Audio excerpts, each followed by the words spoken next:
The Grow My Cleaning Company podcast helps owners of cleaning companies just like you to grow your company and yourself so you can make more money and finally get the time and money freedom that probably got you into this business. Discover how to automate and create systems that allow you to grow like crazy without losing control. If you dig the show and want to show some love, subscribe, rate, and review on iTunes. It really helps. Enjoy the show.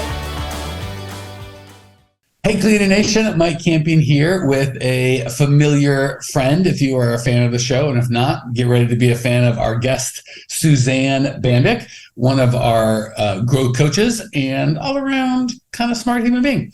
So today, and I love having Janelle and Suzanne on because they probably get the most one-on-one time with our clients. I get a lot of group time, but they get the one-on-one time.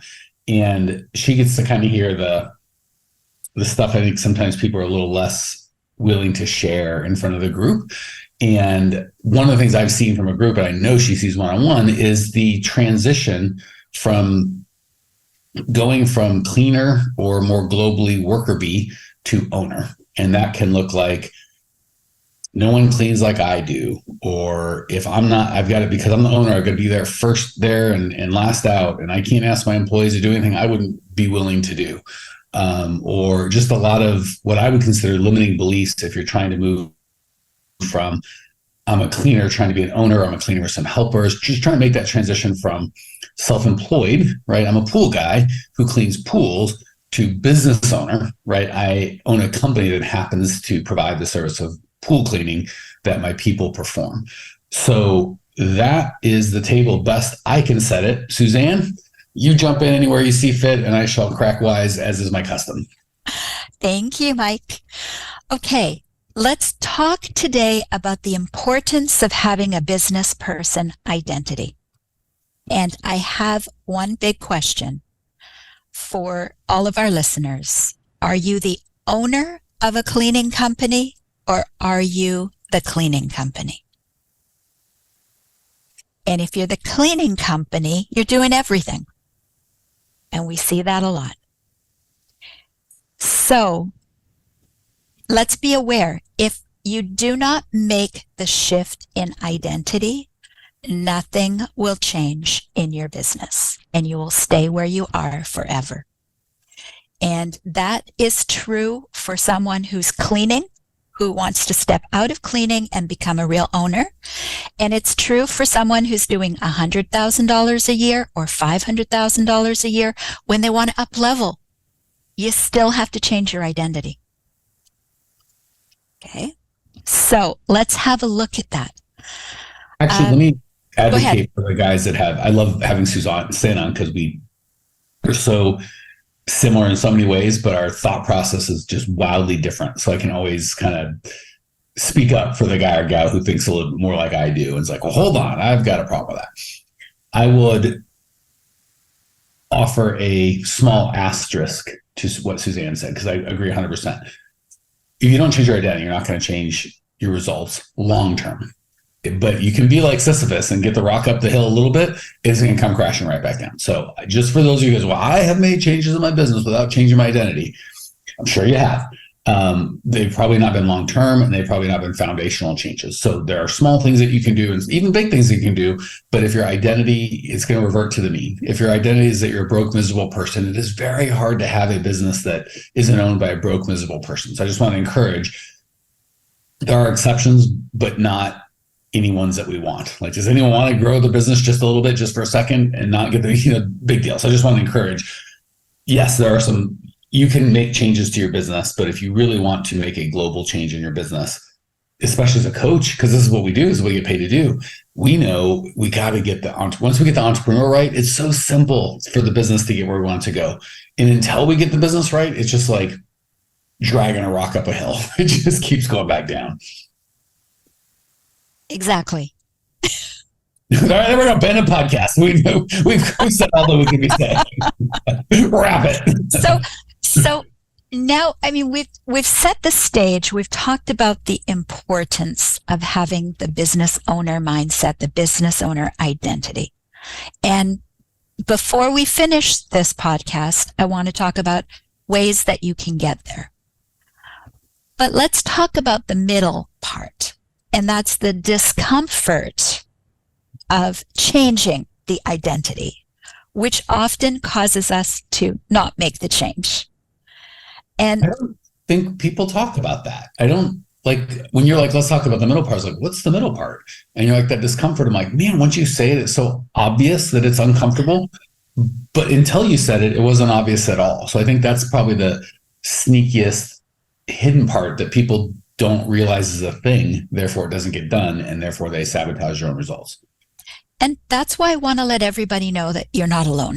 And sometimes, when you're not part of a group, when you're not part of a mastermind, that monkey mind gets in there and says, it's just you.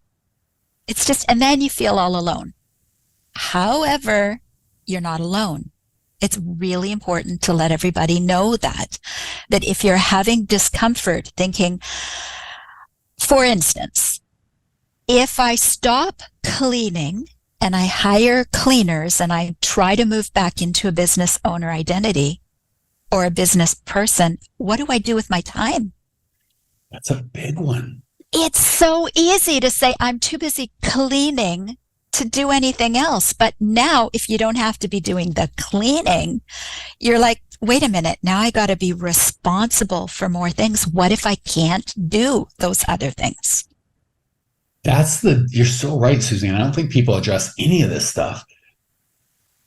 There's that secret fear and sometimes unarticulated fears. So some people, I think, know this and think through it. Other people, I don't even think have thought through it, but it's just a scary thing that they haven't really gone through. So I'm glad that we can do this for people of, as long as I'm cleaning, I always have the excuse of, well, I'm cleaning. And that's why we make up my clients need me and they'd all quit. And I like cleaning and just a bunch of things that aren't necessarily or even remotely true often. Because we know if we get out of cleaning and the business doesn't grow, it's because of us. And we don't have that. We kind of have to look ourselves in the mirror and go, if I'm being honest, I don't know what to do next. And I'm afraid. And why wouldn't you be, of looking stupid or doing the wrong thing? So that is such a sneaky, pernicious fear because I don't think people get it. So I'm glad that we're holding it out in the light. Because once you see it and hear it, you're like, well, that's not so scary. Why would I be expected to know what I'm doing? No one's taught me how to do this. Like, once you can kind of just say it out loud in front of everybody and go, well, there's not really any shame in that at all. But until you bring it to light and really articulate it, it's like, it just is this gross feeling of fear. So really great job on all of this, Suzanne. Well, thank you, Mike. And I love how you actually put it into like the common language of course, this is normal. Right? It truly is. As I said, again, don't feel like you're the only one that has this fear because that's extremely scary. Wait a minute. Now I'm going to announce that I want to grow. I'm willing to grow. I'm willing to have a business, but what if I fail? Can I pile on the other kind of secret fear that I don't think people really are able to communicate? What will I do for meaning? And now we're kind of getting deep. Like, I still remember a gal named Michelle that we helped out of cleaning, and she was, I think, in her early 50s, maybe late 40s. And she was like, I woke up and I've been cleaning for 10 years. I literally didn't know what to do with my time or myself. And it's like, not only can you not have the deeper thoughts and conversations with yourself around how do I grow this business? How do I become an owner? But there's always, I want more time with my family. I want more time with my kids. I want more time. And then you get it and you're like, well, there's some responsibility with that. Like maybe, like that's actually a thing in the world I have to really deal with. And they're just afraid that they won't be needed. And there's some meaning to them and to you and to us of like, I've got to be needed, but that meaning costs your freedom. So to not be needed is the only way to be free, and to be needed feels good. But by definition, you're a slave to the needs if you're going to take care of the people that you're serving. Wow, that's deep. Heard it a couple of times, walked people through it, walked through it myself, been there. It took me a long time to figure out this business is here to serve me and give freedom. And for a long time, me and even my family would be, in my subconscious mind at least, there to serve the business. Like, we're all here to make this thing work. And it's like, no, the business is here to serve me and my family. And I think we get confused on that quickly and easily. And often we'll go back and forth. All right. So now that we've kind of pulled some of the fears that people have and maybe haven't articulated to themselves or certainly not out loud, is there another step between like, okay, how to make that mindset shift, or do we just need to like identify the fears? Well, the point is, first of all, let's identify them and let's acknowledge our discomfort and why we have that discomfort. Because if we don't, it shows its head as procrastination. Mm-hmm. It shows its head. Procrastination comes up in a myriad of excuses. I don't have the time. I'm not able. We come up with a whole ton of excuses, but really the behind the scenes is the procrastination, which is caused by the fear. And creates self-doubt, judgment, shitting all over ourselves. You should do this. You should do that. You should be a better business owner. You should work harder. And this is so timely because we are recording this the Monday before Thanksgiving, 2023. And this is when it starts, not now, Monday, after Black Friday, after all this stuff. Monday through the end of the year is the part where people go, I thought I'd be further along than I am. And is this the first or the second or the third or the fourth?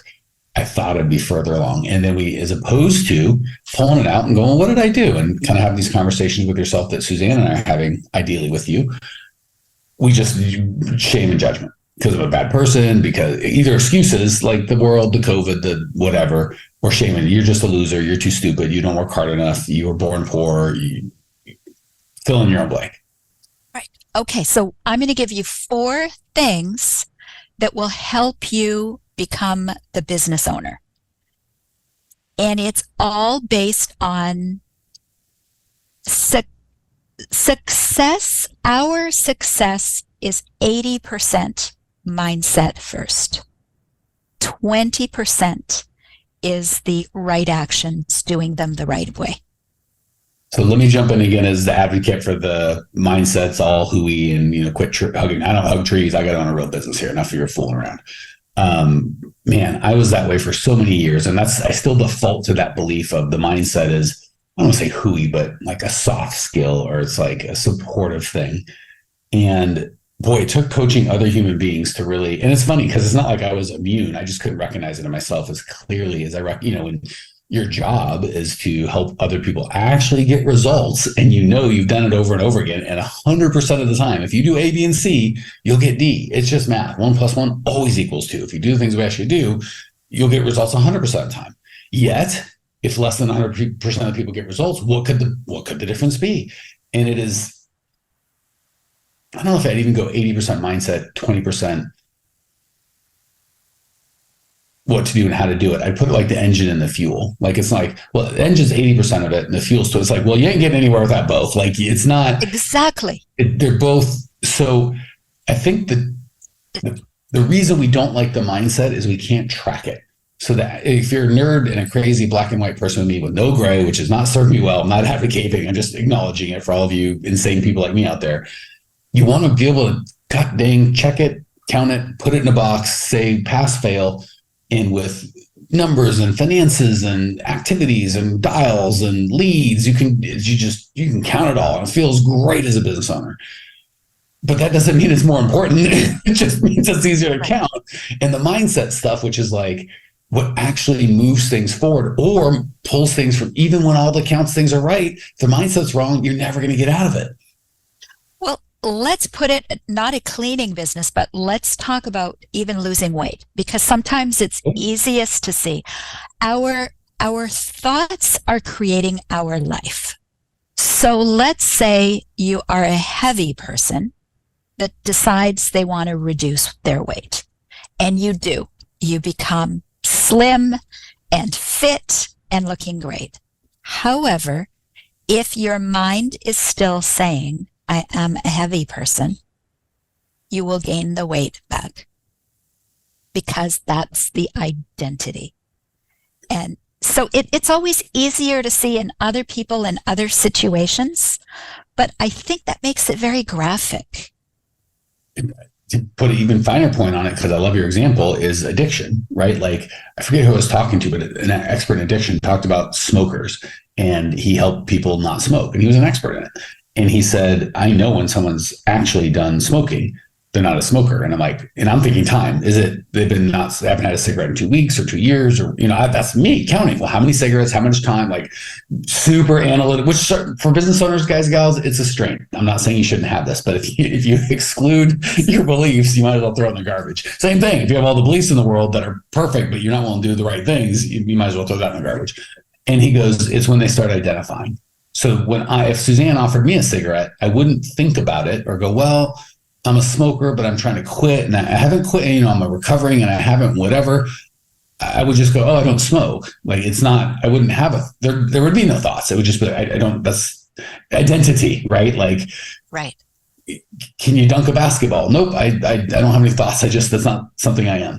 And when smokers still smoke, they would say they'd have a thought process. They go, I'm quitting. But for a non-smoker or a true non-smoker who used to smoke just goes, oh, I don't smoke. Like, it's not something you think about. So again, when you change your identity from non-smoker to smoker, learning a new language, when you start dreaming of the new language, like your identity is now shifted to, I'm a Spanish speaker, I'm an English speaker, whatever you're dreaming of.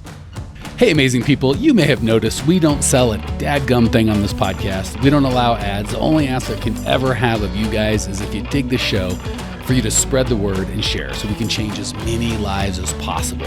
Literally, it'll take you 5 seconds to give us a great review, and I can't tell you how much I appreciate you as a listener and value the gift of your kind words. Now, back to the show. Please continue. I keep taking you off track because this is such a fascinating subject. So, again, remember, this is Suzanne you're talking to. So I'm going to say, wherever you are, there's no beating yourself up. Okay? You may have decided in the past that you wanted to be a business owner, or you're frustrated. Mike, you brought it up, the time of year. You're frustrated, you're not further ahead. I am going to say to you, simply acknowledge, I am where I am. I did what I knew how to do, and it's okay. You can make a decision right now, in this moment, to move forward and make a different change.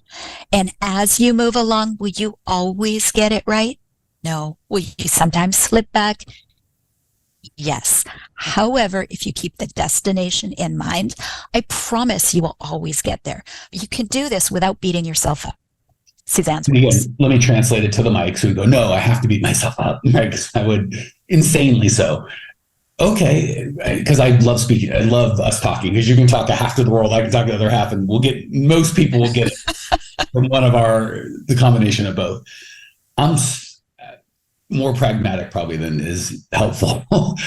And I tell the people on my coaching side, and we coach the exact same thing, but just Suzanne says it in a way that hits differently. Suzanne or Mike, I'll do it to myself, because I'm like, no, I got to beat myself up. And we have this thing, if I don't beat myself up for it, I'll do it again. So I've got to kind of do this self-abuse. And again, I'm not saying physically, just mentally, just put yourself through the ringer to teach myself a lesson to just never works. I can just assure you that. But B, it's like, okay, if abusing past Mike would help, I still don't think it'd be a good idea, but we could have the conversation. Like, if there's some sort of time machine, I could go back and abuse him then, and it could affect now. I don't know if that'd be a good idea or bad idea, but it'd be worth a conversation. I think even Suzanne would be like, yeah, maybe there's some good in that. Let's talk about abusing past Mike. If we could actually talk to him back then and impact today. And Suzanne's saying no, but I would at least say we could talk about it. But we can't. Past Mike is dead. He no longer exists. So we can only beat the crap out of current Mike for past Mike's behaviors, and past Mike is dead.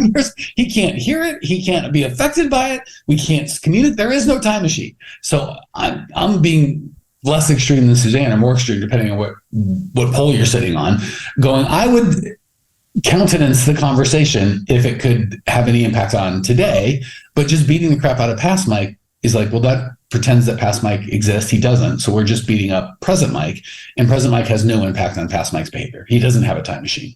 So just give ourselves permission to do it in the reverse and go, well, where does future Mike want to be? And what encouraging words can I say to current Mike to get in there? So again, just if talking to the past could help, we could talk about it, but it can't. That guy's dead. And the future guy hasn't arrived. So the only guy we can speak to now is today. So why judge yesterday's actions when they're irrevocable? Thank you. Well, now they've heard it in 2 ways. I think we've got that down. The smart way and the dummy way. I'm going to let you guys guess who's who. Sorry if you're in Team Mike dummy camp and you're like, wait, Mike's made sense. Am I? No. Just the thick-headed way is probably a better way to say it. It's great. Let's cover it in every way possible because that's one of our foundational beliefs between both of us. Right? Okay. So now we're going to talk about 4 things to focus on if you say, yes, I want to have a business owner identity that's stronger than ever. First question is, what is the best decision for my business? Okay. No. We need to create the clarity. So, is it the best decision for my business to say, I need to step back and help everyone grow? And let's translate that into, if I'm working in the business and I have to do everything, I'm cleaning, I'm trying to find the customers, I'm doing it all. That's one way to go through life. The second way is if I step back, how many more people can I help? I can serve more clients. I can serve more people by hiring them and giving them money and giving them work and giving them stability and giving them something for their life. So there's more wrapped up in this than just ourselves. Can I go super guy on this one? Uh-huh. Maybe some of the gals will catch it. A high school, charter school was foolish enough to allow me to co-coach a basketball team of their guys. And, I'm an old man, but I was bigger and stronger than all those kids. And I could do some things that they couldn't do. And I'd never coached basketball before, but I love playing basketball. I'm not the best, but I've got some skill and I really enjoy it. And it was so gosh dang frustrating, screaming into the wind because there's a lot of noise. Post up or box that guy out, or there's a clear wide open guy, and I felt just completely helpless because all I could do is scream. And it's because I hadn't changed my identity. I was on the side trying to be a player. And if they needed a player and I'd signed up for a player, that would be appropriate behavior to go get out of there and let me do this for you. I'm bigger and I'm stronger and you guys are just not going to get it done. But I wasn't a player. I was a coach. So I'm sure, hopefully I wasn't frustrating my team, but I was frustrating myself unnecessarily. So the same thing goes with our business.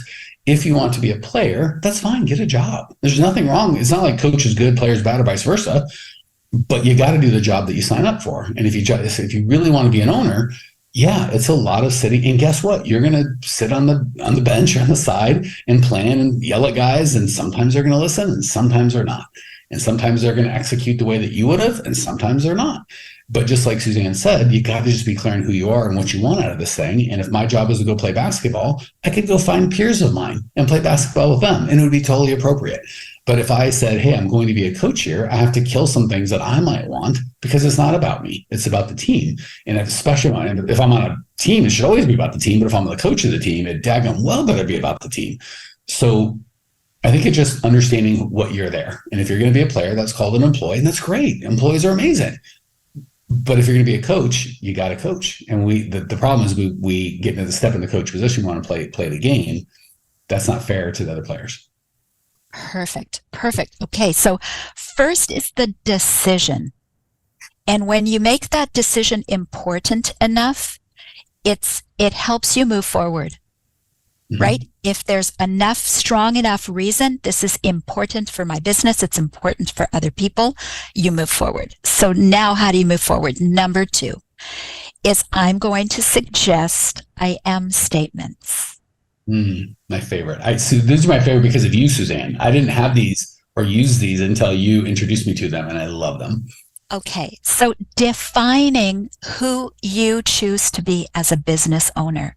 What are the characteristics you want to embody and how do you want to feel? So to say things to yourself like, I am successful, I am decisive, I have a strong team and a strong business. If you write those down and you start to say them to yourself daily, your subconscious mind will start to pick up that you are. And this work, unfortunately, works both ways. So this isn't something you can either do or not do. You are doing this. It's just you're doing it unintentionally, and unintentionally, the I am statements are often, I am struggling. I'm always cleaning. I try and I fail all the time. So this is an opt into, like, oh, that's a good idea, I'm going to try it. No, you're doing it as we speak. All you're going to do is do it on purpose. Back to step one, to get the result that you want and get the best thing for your team, as opposed to arbitrarily and just whatever thought comes in your mind, whether it helps or not, kind of giving it a home for a minute. Absolutely. And this is one of the things that, for a lot of our listeners, you're going to say, that's kind of airy fairy. Don't want to do it. I am, say that daily. That's just silly. However, I'm going to say it again. It's one of the tactics that many, many successful multimillionaires have used to help them walk into the role of being successful. Well, that's why I'm hammering. This isn't opt-in or opt-out. So you can say to Suzanne or me, well, that's stupid. It's airy-fairy. That doesn't work. I can also say the same thing about gravity. I can opt out of gravity, but if I walk up a building, I will fall regardless of my thoughts of that, right? So what you tell yourself of who you are is going to impact you. So I get going, I don't want to do that. You can opt in and out of anything, but you're already doing it. So we're not advocating for doing something new. We're advocating for being intentional about something you're already doing. Our entire thought process is questions and I am statements. I wonder what would be this. I wonder what would happen. Well, I'm to this, so that won't happen. And I wonder what we hear, and then I'm this. So it's just going back and forth between asking ourselves questions and answering them. And many of the answers are caught up with beliefs about ourselves. So Suzanne's not advocating trying something new. We are advocating doing what you're already doing on purpose to serve a goal, as opposed to because the I am statements you have gotten you where you're at. And if you want we said earlier, if you want a new outcome, you need a new identity. If you want a new identity, you need new I am statements. Right. So number 3, practice your introduction as a business owner. Hi, my name is, and I own this cleaning company. This is our focus. Practice. So now I've really got to push this. So I get it because I remember owning a cleaning company, and when I still cleaned, I felt like I didn't own a cleaning company. I felt stupid. I don't want to get found out, right? And I think a lot of our people feel that way. And beyond, for me, my standard is, well, when I'm out of cleaning, I can say I own a cleaning company and not feel weird about it. I've had $1 million owners who haven't cleaned in years share with me that they feel they still don't. So again, my standard felt like the right standard until I met other people who had different standards. I'm like, well, yours is stupid. But I'm sure they felt the same way about mine. So how do we reconcile that? You choose to change it now. Tell me about that. Okay, you're not doing what you're not saying the words of where you feel you're at now. You're saying the words of where you want to be. So if you are still cleaning, I would still suggest you introduce yourself by your name and your cleaning company I am the owner of, which is true, even if you do happen to currently be cleaning. However, you will get out of the cleaning role, I guarantee it, way faster. That's true, because I was caught up in my own integrity and blah, blah, blah. But if the goal, again, what's the goal? What's the role I'm playing? And my goal is to get out of cleaning. And I know, because I don't like being out of integrity with myself, if I believe when I say I'm an owner and I'm still cleaning, I'm going to be out of cleaning faster, even though it'd be uncomfortable for me, like we talked about. By the way, you are still the owner. If you created the business, if you run the business, even if you're still cleaning, you're not out of integrity. You are the owner. You're just temporarily filling in on cleaning a little bit, so your company runs well. Yeah, you're so right. I'm so rigid. There's got to be some gray in there. It can't just be so black and white. All right. Love that. Thanks for opening my mind a tiny bit. It's always cracked closed, so thank you. What's number 4? Number 4 is the focus on what are the 3 most important business building things I need to do today. Okay. And I usually say, what are the revenue generating business building activities? All right. But if you don't focus on this is something I need to do to create and to build my business, you will be focused just on cleaning forever. Yeah, I'll even make it, you tell me if I'm taking too much liberty with your number 4 here, Suzanne. I would even go, what's the 1 to 3 things? I'm okay with 1. Like, as long as we've got some clarity on. Right. And I would even modify the usually income generating. I'd agree with usually, but in relation to what we're talking about today, the most income generating thing long-term is if you're cleaning, to stop cleaning. So it may not be selling something. It may be getting a hiring funnel, having an interview, training an employee, because long-term, that's the way, to make money, you've got to be out of the daggone thing. Perfect. I love it. So let's do it. That's it. 1 to 4. And the main point is, think about, are you the owner of a cleaning company, or are you the cleaning company? And last thing I want to get, just because I've made this mistake, be really careful. I love the I am statements, because we tend to do the I want statements. And I think those are far less powerful. Those are going to sabotage you, because if I say I want to own a cleaning company, by definition, I've just told myself I do not own a cleaning company. Why would I want to own if I do one? So when I say I am the owner of a successful cleaning company, my mind responds very different than if I want this thing. Now I'm telling it I don't have this. So I know I'm getting a little into the weeds, but I know for me, that's been a big distinction. Perfect. Anything to wrap it, or you feel like we said what needs to be said? I think we've said what needs to be said. Thank you, Mike. All right, Cleaning Nation, if this has been helpful and you want more, you can go to growmycleaningcompany.com. Obviously, we've got, over 1,000 podcasts. There's a Facebook group. We're on Instagram.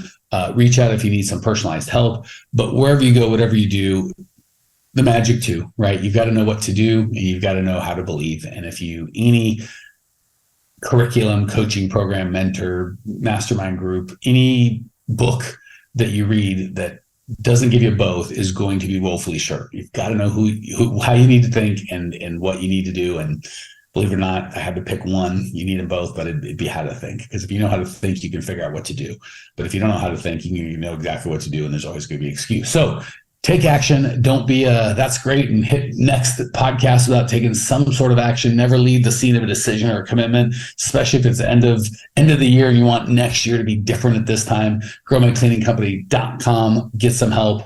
I think there's a 7-minute kind of resource there that's free, easy, and I'll give you next steps. Check it out now. growmycleaningcompany.com. See you there. Well, here we are, the end of the podcast, and you made it. Great job.